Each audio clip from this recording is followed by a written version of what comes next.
Class 12 physics first chapter चल रहा है आपका, जिसमें आपको आज एक डेरिवेशन बताऊंगा मैं। वैद्युत द्विध्रुव के कारण उत्पन्न वैद्युत क्षेत्र की तीव्रता। वैद्युत द्विध्रुव लास्ट टर्म में बता दिया गया आपको क्या होता है, ठीक है।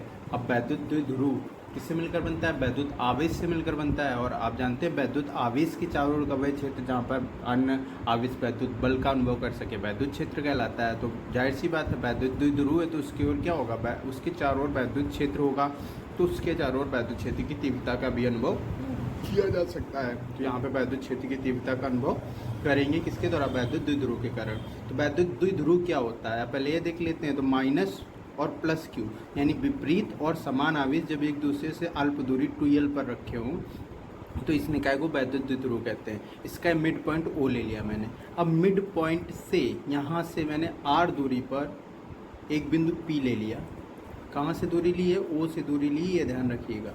r दूरी पर एक बिंदु P ले लिया और P बिंदु पर वैद्युत क्षेत्र की तीव्रता ज्ञात करनी है, ठीक है। तो वही मैंने लिखा है कि माना एक वैद्युत द्विध्रुव AB है।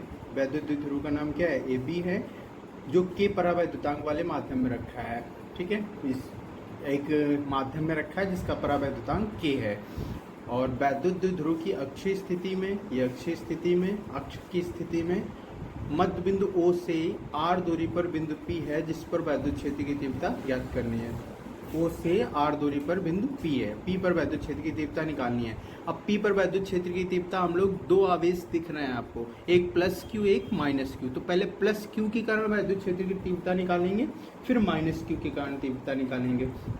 अगर प्लस Q के कारण निकालेंगे, हम लिखेंगे प्लस Q आवेश के कारण, प्लस Q आवेश के कारण P पर वैद्युत क्षेत्र की तीव्रता, वैद्युत क्षेत्र की तीव्रता मान ली मैंने E1 है। कितनी मान ली? E1। तो E1 आएगी ये वैद्युत क्षेत्र की तीव्रता E1 प्लस Q आवेश के कारण वैद्युत क्षेत्र की तीव्रता E1। इसकी डायरेक्शन क्या होगी? ये होगी, क्योंकि मैंने पहले ही बताया है कि जो प्लस का आवेश होता है उसके अपोजिट और माइनस के आवेश के कारण उसी डायरेक्शन में वैद्युत क्षेत्र की तीव्रता की डायरेक्शन होती है। ये आप फर्स्ट वीडियो सेकंड वीडियो मैंने बताया उसमें देख लीजिएगा। कुल मिला के आपको याद रखना है कि प्लस Q आवेश के कारण P पर वैद्युत क्षेत्र की तीव्रता E1 है। अब आपको पता है अगर एक आवेश रखा है, ठीक है, एक आवेश रखा है ये Q, और इस आवेश से r दूरी पर बिंदु P है जिस पर वैद्युत क्षेत्र की तीव्रता निकालनी है। तो डेरिवेशन मैंने बताया यहाँ पे कौन सा फॉर्मूला लगा? बिंदु आवेश के कारण वैद्युत क्षेत्र की तीव्रता क्या होती है? E बराबर 1/4πε0 K Q अपॉन r²। ये होती है वैद्युत क्षेत्र की तीव्रता। तो यहाँ भी वही लगाएंगे। यहाँ क्या लिखेंगे? 1/4πε0 K Q upon r²। r की जगह कितना रखेंगे? देखिए Q से P की दूरी कितनी है? ये Q है और ये P है। इन दोनों के बीच की दूरी कितनी है? आप देखिए यहाँ से यहाँ तक की दूरी, ये यहाँ से यहाँ तक की टोटल r है, और ये l हटा दीजिए यहाँ से। जब r से l हटाएंगे तो सब्ट्रैक्ट करेंगे, घटाएंगे, तो r माइनस एल हो जाएगा, r माइनस एल का होल स्क्वायर, ठीक। E1 का मान आ गया 1/4πε0 Q upon r minus l का होल स्क्वायर। क्यों आया? क्योंकि नीचे होता है बिंदु आवेश के कारण वैद्युत क्षेत्र की तीव्रता का फॉर्मूला होता है 1/4πε0 K Q अपॉन r²।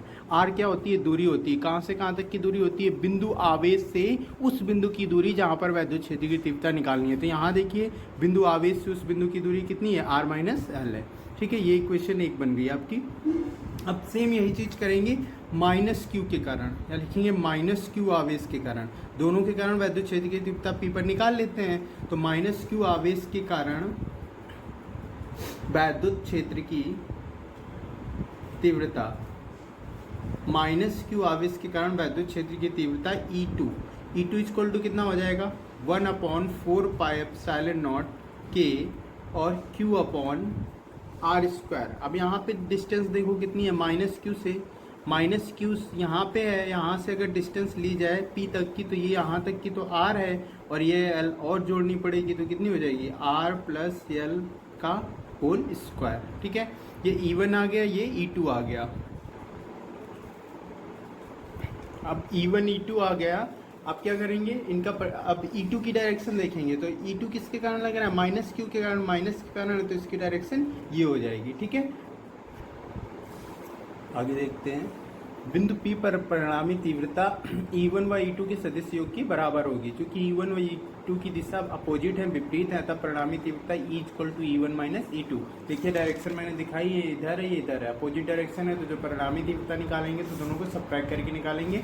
अब सब्ट्रैक्ट करेंगे तो ज़्यादा वाले से कम वाला करेंगे। E1 ज़्यादा E2 कम है। E1 ज़्यादा क्यों है? क्योंकि यहाँ पे माइनस का साइन है, तो माइनस क्या है तो ये ज़्यादा होगी, जाहिर सी बात है। अगर कम संख्या का भाग देंगे तो इक्वल में ज़्यादा वैल्यू आएगी, यहाँ प्लस का निशान है तो ये ज़्यादा होगी। ये तो आप चीज़ समझ ही गए होंगे, मैथ स्टूडेंट हैं, ठीक है। इसके बाद E1 माइनस E2 करेंगे परिणामी तीव्रता के लिए। तो E1 की वैल्यू कितनी दी हुई है वो रखेंगे हम लोग।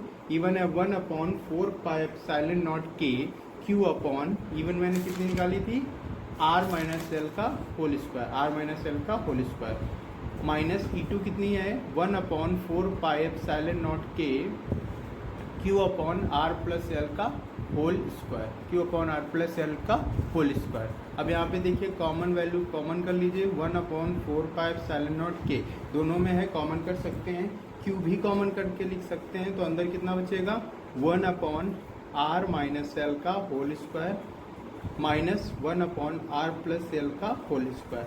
अब आगे सॉल्व करना है, सॉल्व करेंगे तो Q अपॉन 4πε0k ऐसे ही लिखा रहेगा। अंदर सॉल्व करेंगे तो इसका एलसीएम लेंगे, दोनों का आपस में मल्टीप्लाई हो जाएगा, R minus L R plus L और होल स्क्वायर दोनों का एक साथ लगा सकते हैं, ठीक है। R minus L R plus l का होल स्क्वायर, ठीक है। स्क्वायर दोनों में एक साथ लगा दीजिए, इसका इधर मल्टीप्लाई होगा तो R प्लस एल का होल स्क्वायर आएगा, माइनस का सिंबल है, इधर कितना हो जाएगा R माइनस एल का होल स्क्वायर।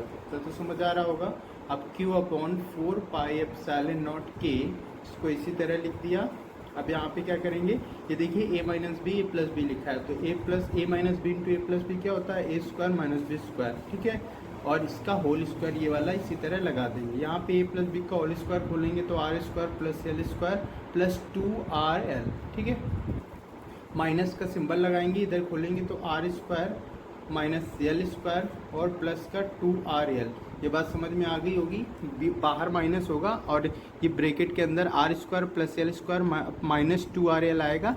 लेकिन हम लोग क्या करेंगे, माइनस का निशान जब बाहर होता है ब्रैकेट के तो अंदर के निशान उल्टे हो जाते हैं, इसलिए ये माइनस ये प्लस का हुआ। अब यहाँ से R square L square cancel हो जाएगा, तो अंदर कितने बचेगा Q upon 4πε0k equal to bracket के अंदर कितना हो जाएगा 4RL upon R square minus L square का होल स्क्वायर, ठीक है। इतना समझ आ गया होगा। इसके बाद एक चीज़ और देखेंगे कि जो L की वैल्यू है वो बहुत कम है, पहले से अल्प दूरी पे रखे जाते हैं आवेश, तो अल्प दूरी की आधी दूरी और कम होगी, उसका स्क्वायर और कम होगा। तो अगर देखा जाए कि R की कंपेरिजन में L का मान बहुत छोटा है, तो R जो है L की कंपैरिजन में बहुत बड़ा होगा, इसलिए हम लिखेंगे L is less than R, इसलिए L स्क्वायर नगण्य होगा R स्क्वायर की तुलना में, ठीक है। जब एक चीज़ बहुत बड़ी होती है तो दूसरी बहुत छोटी होती है, जैसे जब लाखों करोड़ों की बात हो रही है तो 1-2 रुपये की कोई वैल्यू नहीं होती है। तो उसी प्रकार से जो L है वो बहुत छोटा है R के कंपैरिजन में, इसलिए L स्क्वायर को नगण्य मान लिया। जब L स्क्वायर को नगण्य मान लेंगे, यानी L स्क्वायर को यहाँ पे 0 रख देंगे, तो जो वैल्यू बचेगी वो आपके पास आ जाएगी, वह की वैल्यू Q अपॉन 4πε0k और इन द ब्रैकेट क्या लिखा था 4RL अपॉन नीचे कितना हो जाएगा R स्क्वायर की पावर R स्क्वायर का होल स्क्वायर, ठीक है। यहाँ Q अपॉन 4πε0k और यहाँ से एक R कैंसिल हो जाएगा, R तो बचेगा कितना, यहाँ R की पावर 4 है, एक पावर कैंसिल हो जाएगी, या R क्यूब इंटू R लिख सकते हैं, एक R कैंसिल, तो यहाँ 4L अपॉन R क्यूब ये बची। अब Q का अंदर मल्टीप्लाई कर दीजिए तो 4QL upon 4πε0k R cube, ये ऊपर बचा। अब आपको कल फार्मूला बताया था, P बराबर मैंने बताया था Q इंटू 2L, एक आवेश और दोनों आवेशों के बीच की दूरी के गुणनफल को वैद्युत ध्रुवागुण P कहते हैं। तो यहाँ पे भी आप 2Q एक साथ लिख लीजिए और L अलग कर लीजिए, 1 2 अलग कर लीजिए, ठीक है। और बाकी नीचे जो लिखा है 4πε0 के आर क्यूब ऐसे लिखा रहने दीजिए। यहाँ से 1/4πε0 के एक साथ अलग कर लीजिए। ये 2 इसी तरह लिखा रहेगा, 4 को लिखा है मैंने तोड़ के 2 × 2 में, क्योंकि इसका फार्मूला बना रहा हूँ पी का। तो पी का फार्मूला क्या होता है 2q × l। तो 2q × l की जगह हम लोग p रख सकते हैं यहाँ पे, ठीक है। 2p/r³, ये बच्चा आपका फार्मूला। ये आ गया ई की वैल्यू। ई क्या थी, परिणामी तीव्रता। तो ई का मान कितना आ गया 1/4πε0 के 2p/r³, ठीक है। अब अगर जो माध्यम है वो वायु अथवा निर्वात है, तो वायु के लिए k का मान कितना हो जाएगा 1 हो जाएगा। तो E की वैल्यू जो आएगी वो क्या आएगी 1/4πε0 2p/r³। ये आ गया वैद्युत द्विध्रुव की अक्षीय स्थिति में वैद्युत क्षेत्र की तीव्रता। ये और ये दोनों फार्मूले आप यूज कर सकते हैं। जब किसी माध्यम में रखा होगा जिसका परावैद्युतांक k होगा तब ये लगाएंगे फार्मूला, और जब वायु अथवा निर्वात में रखा होगा तो k के लिए 1 होता है। फर्स्ट लेक्चर में समझाया मैंने, वो देख लीजिएगा, तब ये आ जाएगा 1/4πε0 2p/r³। ये आपका फर्स्ट डेरिवेशन इस चैप्टर का जो थोड़ा सा लंबा था कंप्लीट हो गया। नेक्स्ट में आपको बताया जाएगा निरक्षीय स्थिति में वैद्युत क्षेत्र की तीव्रता वैद्युत द्विध्रुव के कारण। ये फर्स्ट था अक्षीय स्थिति में, दूसरा निरक्षीय स्थिति में। जहाँ समझ नहीं आ रहा है आप वीडियो को दोबारा देख लीजिएगा तो समझ आ जाएगा। मैंने एक एक चीज़ आपको क्लियर कर दी है, ठीक है।